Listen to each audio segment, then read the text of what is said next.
So thanks for Dr. Zhang for invitation to share my research projects experience with you guys. Um, Today, my topic is around how NLP can help clinical research.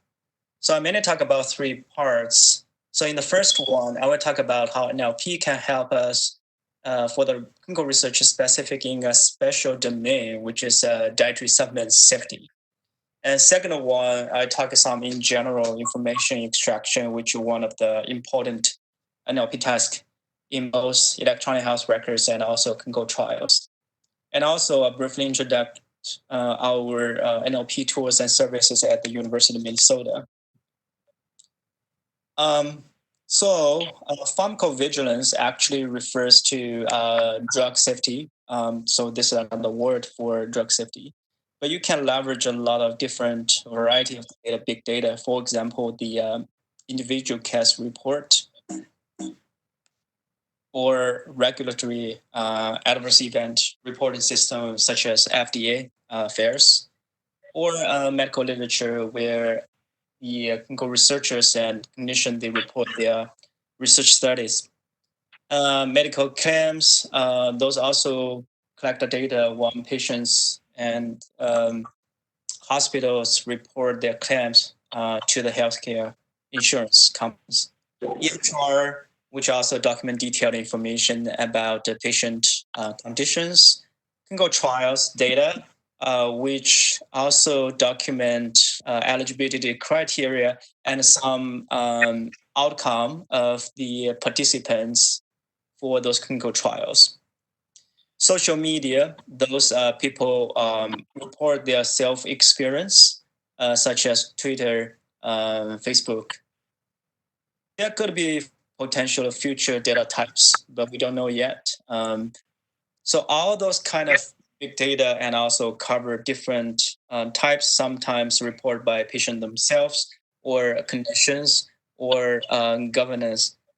They have different aspects. Sometimes they report earlier than some other data types.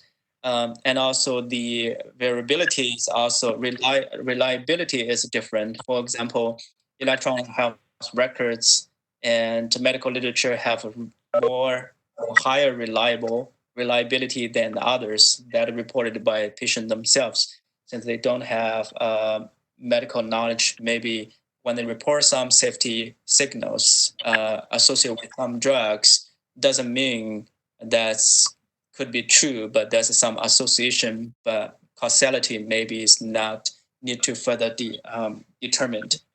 So with those big data, we need some big data analytics, especially if you see a lot of those big data, they documented in the free text format. So this is why NLP is pretty important.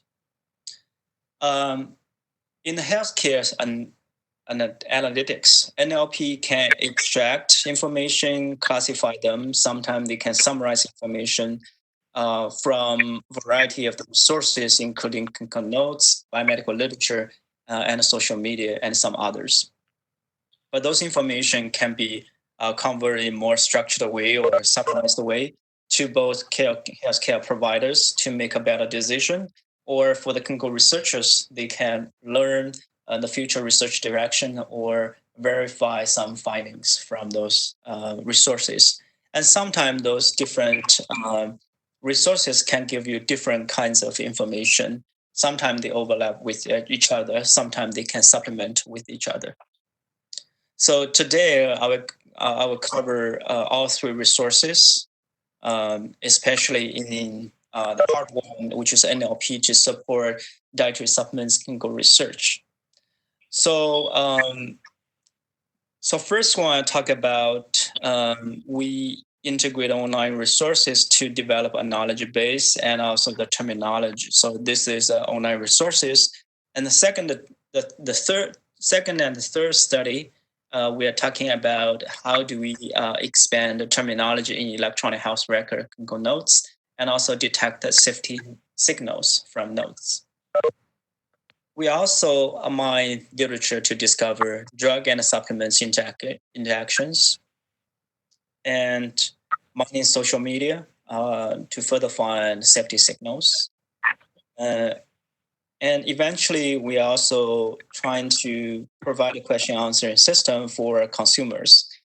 We tried one interactive question answering system, and later on, for the layperson, since they don't know a lot of medical jargons, we're investigating the different approach to present the knowledge to them.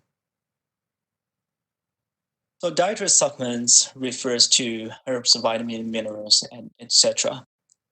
Use of dietary supplements increasing more than half of U.S. adults. Actually, but based on the current surveys, over 75% of U.S. adults actually take dietary supplements. And 1 in 6 U.S. adults take a supplement simultaneously with prescription medicines, and sales goes up. This is the old data, it's already 6 billion.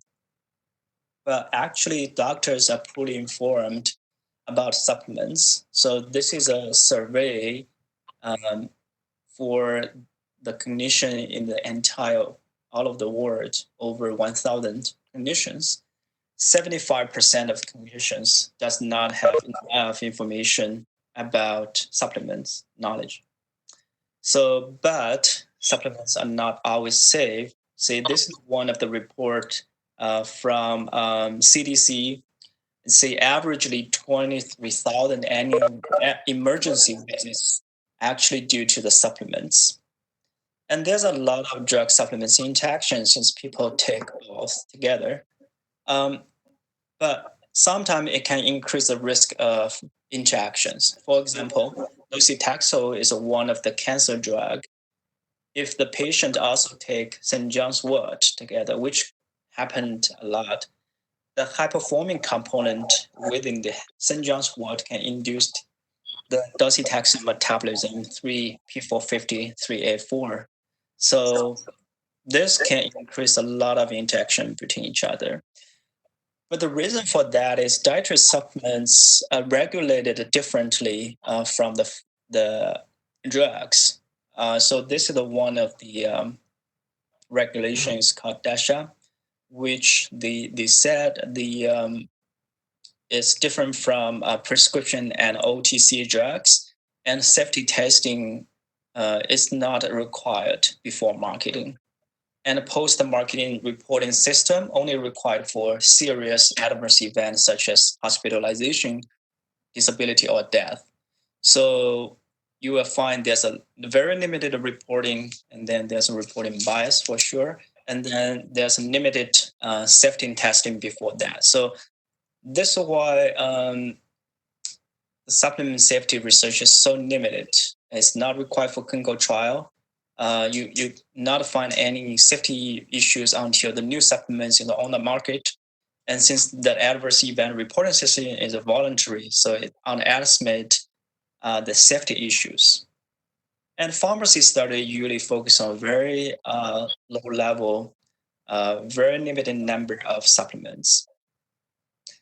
And drug supplement documentation is still very limited because of the less rigorous regular rules.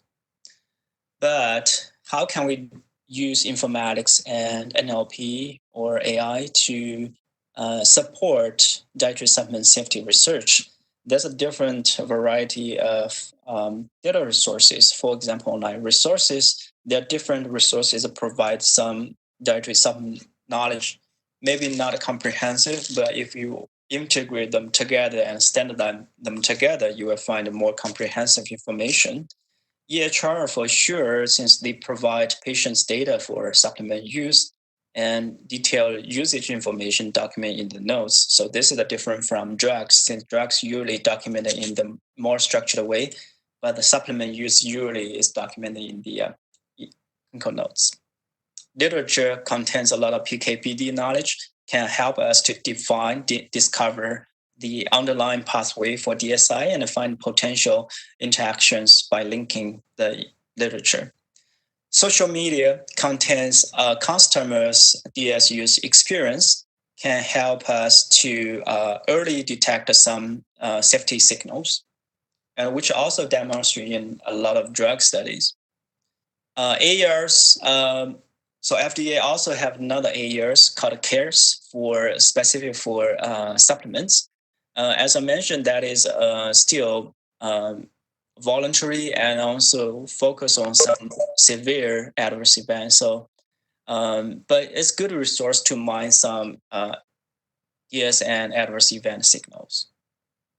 But there's a lot of challenges for supplements research. For example, right now we don't have a standard and consistent dietary supplements knowledge representation across anywhere. And then we don't know, there's a lot of lexical variants of supplements in notes, social media, and even in online resources. So there's no terminology around dietary supplements, and detailed usage information related to supplements is also missing. Um, and also, how can we differentiate adverse event versus purpose use? So there's a lot of mention in the text. Some people may say, I use a metformin since I have sleeping problem. So that is a purpose. But sometimes they say I have metformin and cause my headache. So those are different relationships. So we need to really differentiate relationships versus the adverse event versus purpose use. So I will demonstrate some studies that we to solve those challenges in the next few slides. So the first one, uh, to do the supplement research, we first need to get dietary supplements knowledge and also terminology. So this is the one of the study we have done to integrate different online resources to come up with integrated dietary supplements knowledge base. And this is public available, so you're free to download. Um, so those are the different phrases that we developed the whole knowledge base. First, we need to establish the scope to see what kind of information we want to include in this knowledge base. So we defined like dietary supplement ingredient and their concepts. And also we want the comprehensive and structured format. For example, we want more standardized way to represent different names. For example, common names, scientific name, Latin names for the same ingredient. The second phrase is say, how can we develop a data model to really represent the knowledge? So this is the iteration process, communicating with domain experts. And third, we really create IDISK. So first, we identify some trustworthy databases, online resources. So we identified for 4 of them.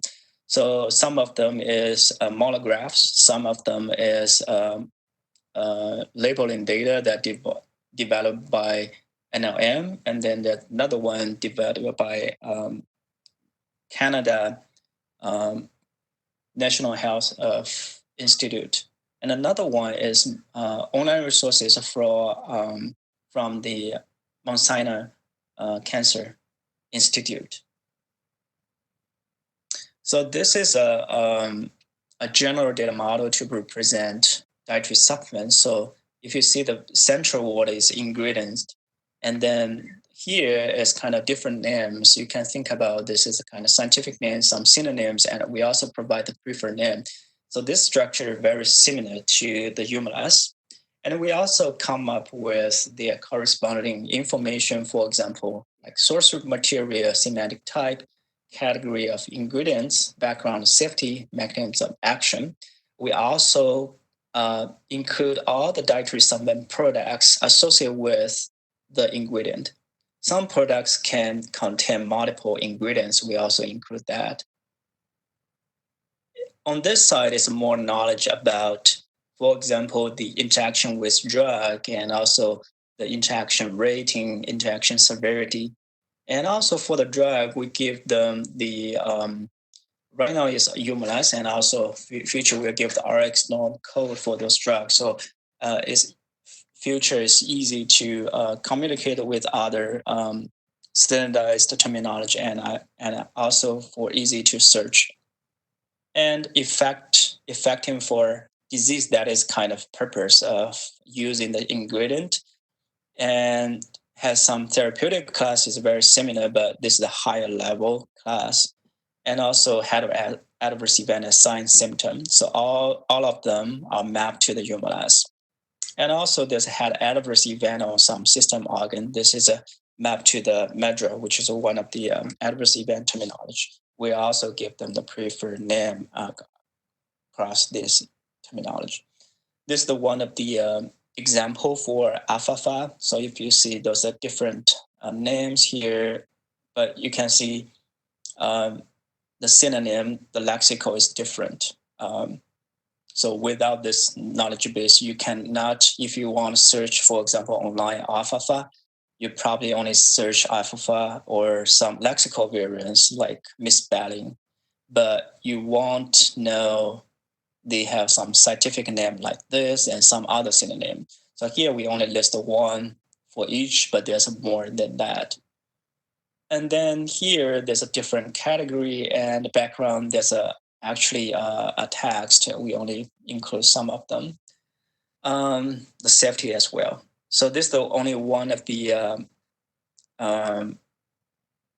supplement product here, but there's a lots of products associated with. Here is more like intact with effectiveness, adverse event, those kind of information. So this is a final statistic. So you see totally we get concepts including ingredients, products, drug, disease, therapeutic class. Totally we get 144,000 concepts. Those are 4 different resources. And relationships, over 700,000 relationships. And their attributes. Those attributes is associated with the either the concepts or relationship attributes. For example, interaction rating and severity. That is relationship attributes for the relationships. So we get 84. And we evaluate that. We found the accuracy, pulling the data from each individual resources is pretty accurate. So one of the questions we have for us is what's the contribution of the IDISK, especially the terminology around ingredients. So we trying to compare with UMLS, which is a most comprehensive of medical language. And we compare with UMLS at all, and also we distilled the UMLS based on some semantic types. Those semantic types are closely related to dietary supplements. And also we create another one called UMLS DS, which we started with a parent concept like dietary supplements and vitamin, and using the parent children or broad and narrow relationships to find other concepts and intermediate concepts. So we feel, so DS is smaller than distill is smaller than the UMLS. And then we're trying to compare the IDISK. The first study we done is to see, okay, let's see the coverage of the concepts or atoms in the IDISK versus the UMLS. And we found roughly in the UMLS entirely, this we use 2019 AB version, and we found atoms like 46 of the IDISK, including the UMLS. So there's another 50 in the IDISK, not in the UMLS. But if you use a distill, I mean, the number doesn't drop a lot because we use some focused semantic types. So those are concept here probably is already around here. And if you use a DS, that's drop a semantic directly. So that tells if you're using the dietary supplements and find their children concept, that's not a good way to define dietary supplements in the UMLS. But from here, you see there's a additional 50% of item of IDISK does not appear in the UMLS. And then we evaluated the IDISK versus the UMLS in the dietary supplements entity recognition task. So we annotate 350 abstracts and we identify over 3,700 dietary sub-entities.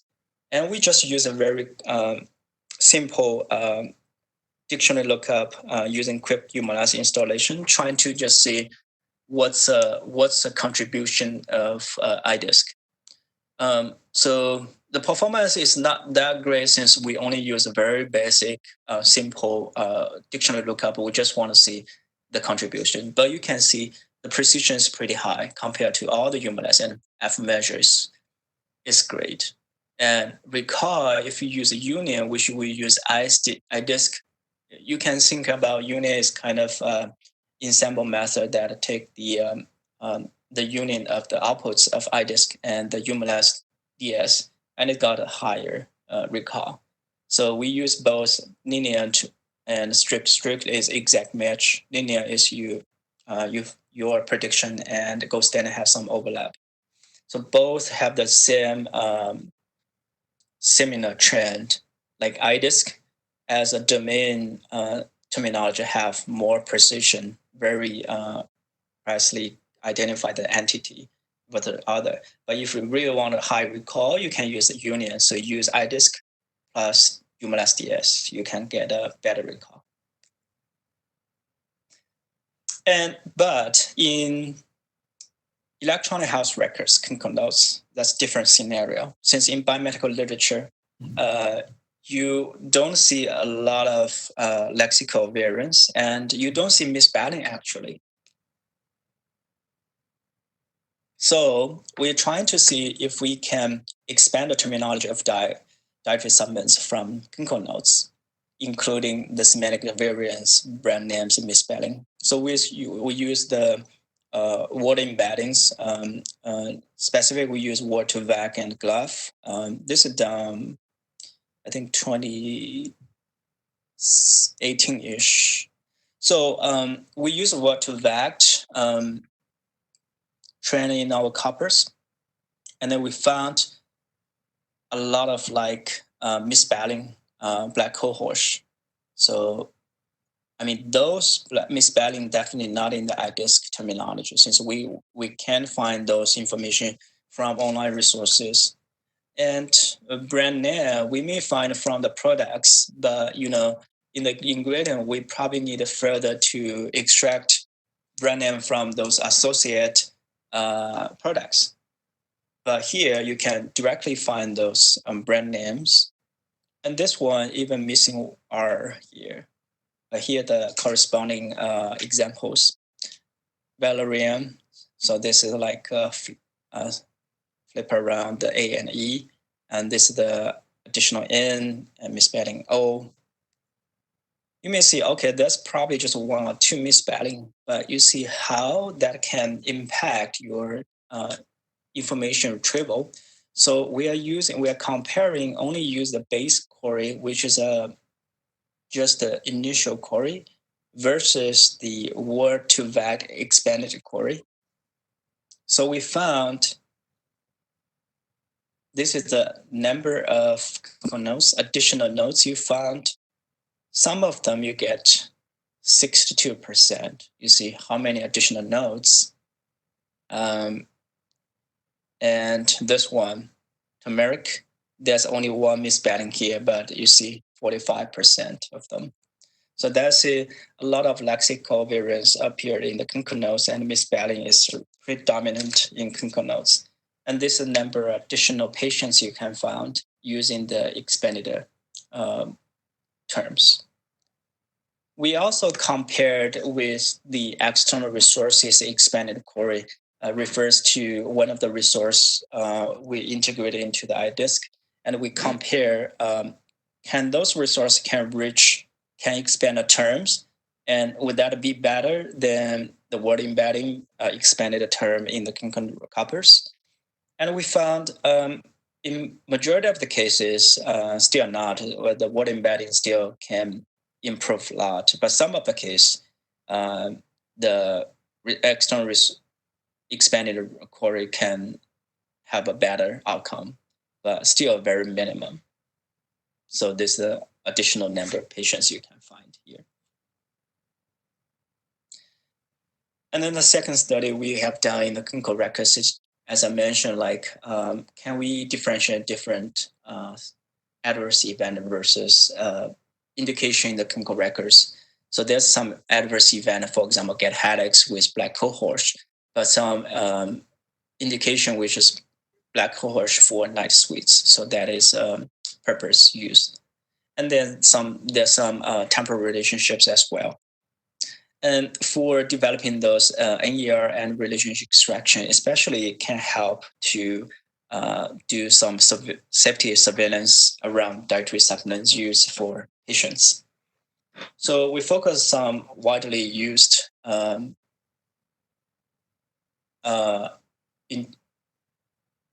dietary supplements here listed here, and we try to extract the relationships. So we get 1,000 sentences for 7 dietary supplements. And also we annotate the indication adverse events. We compare some conventional machine learning model like CRF versus kind of baseline deep learning model. We found deep learning model in general can overperform than the CRF model. And then if you see this is for dietary supplements name entity recognition, that, but we also found some novel relationships like fish oil anxiety, if you see here.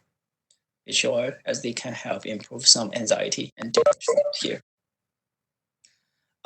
Negative relationship. So we found more novel relationships that not appeared in the the natural medicine comprehensive database. So you see a lot of entity pairs that we cannot find here, but those examples. Okay, so next step, this I have done many years ago, that we discover drug supplements interaction through literature-based discovery, as being reported by some social media, and then newspapers actually. So the objective is to explore potential drug supplements interaction. Is more like knowledge discovery by linking biomedical literature. Give a little bit of background of literature-based discovery. So right now we have 29 million abstracts. So if we can extract a relationship between two concepts, say X to Y and also Y to Z, if they are sharing the same Y, you can link them and come to X to Z. So this called literature discovery, and this is called open LBD. So for example, in this sentence, you can extract echinacea inhibits CYP450. Another article, you can extract CYP450 interact with tomorphin. And if you link them together, there's a potential to interact with each other, echinacea and tomorphin. So we use very similar method to find potential interaction from echinacea, like inhibits those CYP genes, and those genes interact with the supplements. So this is the 2 different articles. And we found some known and some unknown. So those are kind of knowledge discovery, but for confirmation, we need to further to do the testing. So those are selective predications. If you see so those are predicate inhibits here, but in the text, it could be a verb, noun, and another word. Doesn't have to be an inhibit. We also take a look at the Twitter to find the dietary supplement adverse events, since those are patient or self-reported. But the dietary supplements mentioned also different from the clinical records and also literature. So we started with 300 terms. So we use a slow boarding term method to find all the terms in the dietary supplements of the 40 of the commonly used, very similar to the supplements we use in the clinical records. And we use ADR at lexicon and also our IDISK knowledge base to identify 14,000 adverse events from that. So this is the total tweets, almost 250,000. And we do some pre-processing, like remove some noisy stuff and hashtags. And we use a BERT model for the concept extraction and also relationship extraction. So those are results for concept extraction or NER. We try the different like supplement. There's a lot of supplement deficiency, for example, vitamin D deficiency, but that is not really vitamin, that is a disease. So we differentiate that supplement and supplement differentiate. And then symptom, and sometimes they mention the body organ instead of the symptom. For example, to say this is good for hair, this is good for liver, something like that. So we differentiate that as well. So those are different model. Seems like BERT perform better than others. Yeah, those are different embeddings. This is a relationship extraction, and we tried both. This is a single relationship extraction performance for purpose and adverse event, and this is from end to end, starting from NER plus relationship extraction. Performance doesn't actually drop a lot, like 3% drop, which is reasonable. We found both adverse event and indication, and then for sure there's a lot of pairs does not have relationship they just mentioned. So for example, this is vitamin C to kidney stone tweets. And we found in our database, IDISK, we do have this information there. So, and then vitamin C to diarrhea, there's a lot of tweets around that. And we do also find IDISK this is a known. But there's some not in IDISK, but there's a lot of like nicing, flush. There's a lot of tweets around that, but not in the current IDISK. So we can potentially enrich our knowledge base by mining tweets. And there's another example of fish oil prostate cancer. But as I mentioned, like reliability of the tweets may be not as good as biomedical literature and EHR. So we may enrich our knowledge base, but we also mention the source of this information or signal is from tweets. So we developed knowledge base, and we also thinking how can we leverage that to answer the question for consumer clinician or researchers. And we did a study like topic analysis in Yahoo Answering, and we found those top questions people asking. So we're trying to develop a prototype for answering question. For example, the first one is searching for drugs that interact with sleep aid. So the backend for this user interface is IDISK, the knowledge base we developed. And for here, there's more like knowledge representation through the nodes, and those are in relationships.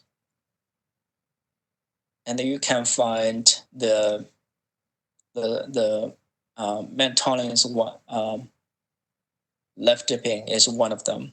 So let's see if the consumer see, I'm actually using that for control my high blood pressure, but I still use sleeping aid. Can I find a replacement of sleeping aid, which is the main ingredient is melatonin. So this is how they can find. So they go to the melatonin and then go to find the symptom, which is so this is another word for sleeping. And then you go to see which other products may treat this, and maybe eventually you find the alternative. And there's another question. Since for consumer, especially there's a lot of old people or they have a lower level of health literacy. So the current IDISK is from evidence-based database. So there's a lot of medical jargons. We're thinking, can we simplify the question or the answers to the consumer? So we did some preliminary study that we saying there could be different representation. So one of them would be text simplification, including syntactic, that is sentence structure simplification, and also lexical simplification. So direct convert the medical jargon to the consumer health vocabulary. And also, we're thinking for some knowledge graph representation, which is only provide the relationship as shown in the previous slides, only those graphs. And we compare with original text, which is a more medical jargons, then simplified version, graph-based visualization, and also we manually simplify the text. And then we send to the MTurks. And also we provide those each individual, and then we give the questions, let them to answer, and we compare the time span and accuracy. So this is some simplification examples. I highlighted some words from original that we changed from manually simplification, and this is the text simplification, syntactic plus lexical, and this is the question we ask them. So each person, they only was provided one of the options. So some group, they only have the original, some group, they only have the automatically generated simplification. And then this is another graph-based representation we provided. This is a graph representation based on the IDISK. As I mentioned previously, we do have the relationships and also standardize the terminology around that. And then interestingly, we found text simplification right now is not the best way, but the graph model, the graph representation is better, but still manually simplification is the best. So this is the kind of, we have different number of responses for each individual method. So this gives us a way, maybe potentially we can use simplification plus graph model. Since manual simplification is kind of a gold standard for our simplification, the currently text simplification cannot perform as well as a manual, the gold standard, but we can try some neural models and simplifications later.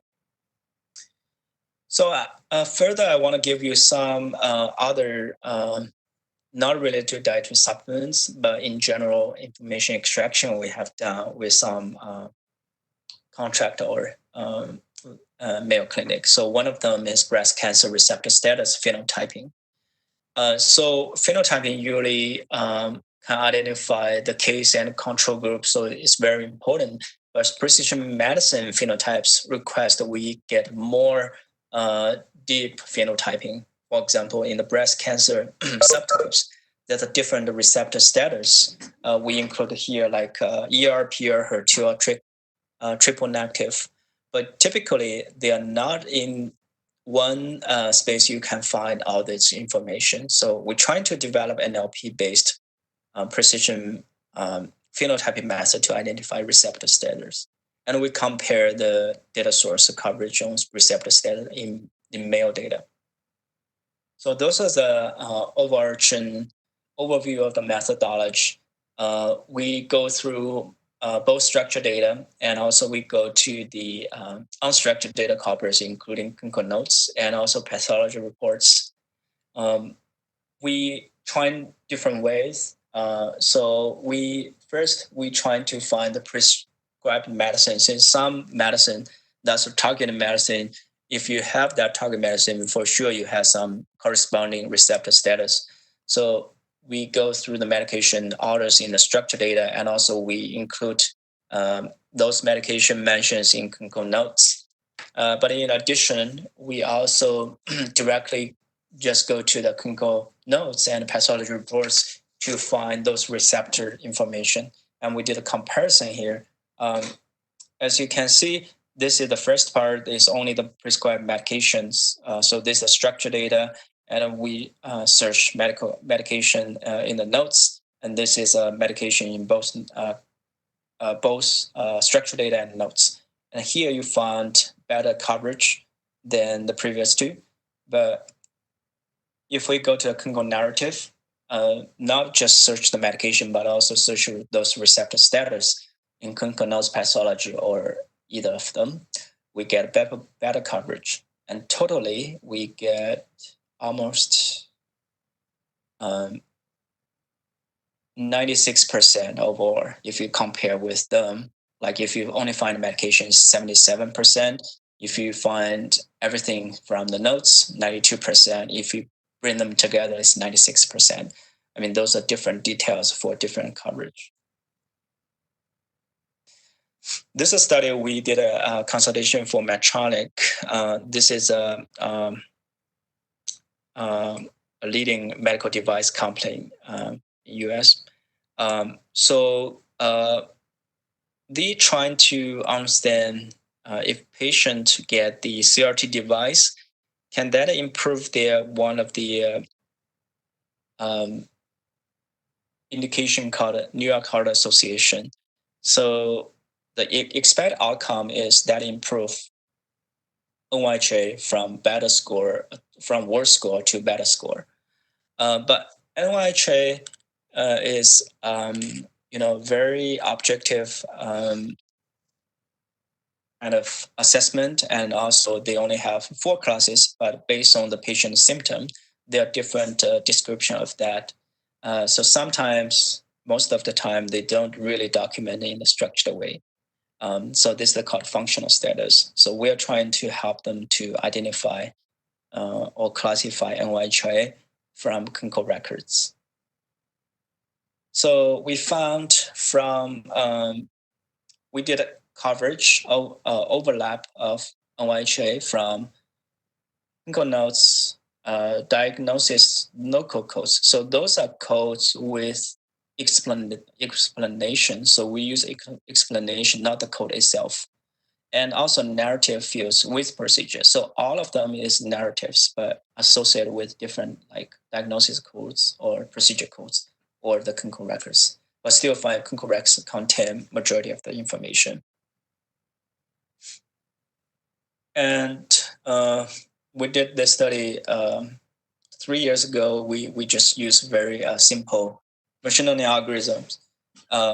Even that we found pretty promising result. Like if you see the different classes, they got over around 94 or over 95%. But since the category 4, which is we only have very limited number of that, so we don't get a higher performance. I think this is the final use case I want to show you, and also this is the with the aid of CLAMP. So in this study, we are trying to see, since right now the patient recruitment delays, and there's an idea to see, can we automatically find eligible patients from electronic health records? But there's 2 parts. The first, you need to analyze the clinical trial eligibility criteria, like inclusion, exclusion criteria, and convert them into more standardized way that can communicate with EHR, which in this case, we convert the name entity, follow the Odyssey, AMAP, the CDM model, common data model.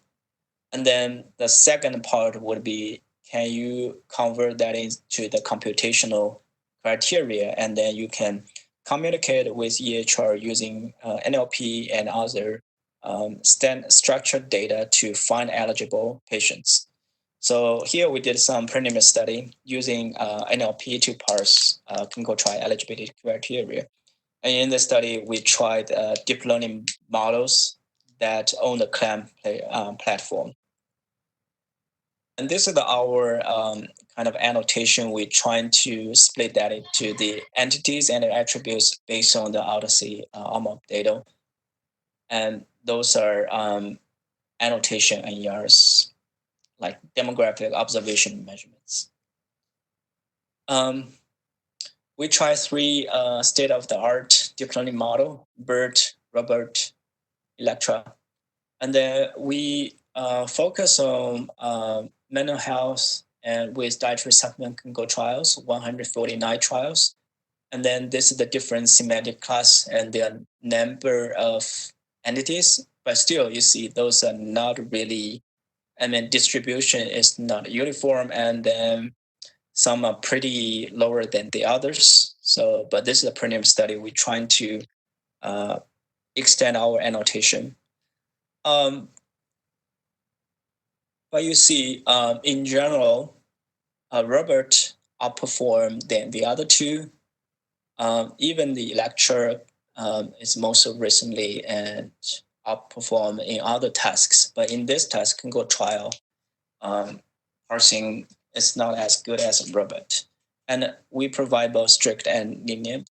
And then you see in majority of the cases, they perform good. But one of the cases like dietary supplements, which is not as good as others. So I'm thinking one of the reasons is right now we don't have good dictionary or the supplements definition of vocabulary is not well defined in those trials. So I'm thinking potentially our IDISK or terminology may help with this task. But in other pretty good. And then since I mentioned since the limitation of the name entity number, the performance is not as high as like other tasks. So we may eventually include more trials, and then hopefully this can improve a lot. But thanks for Clem for this task. And then at the University of Minnesota, we do have NLP search engine.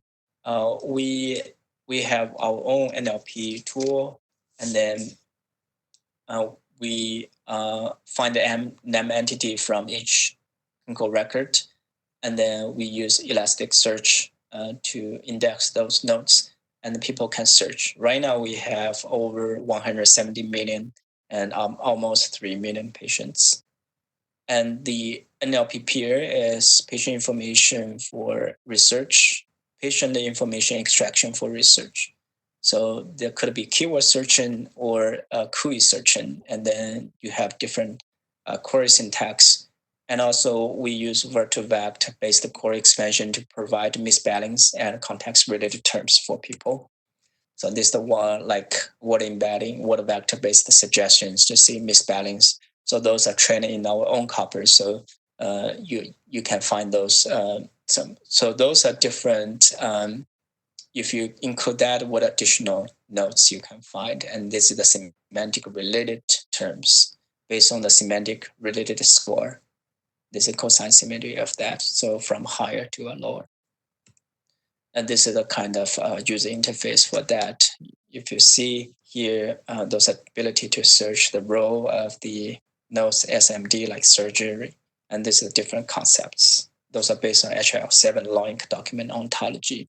These are different search syntax. Thanks for the funding support and collaborator. And this is my contact information if you have questions or any interest research you want to talk. Thank you all. That's all for today for my talk.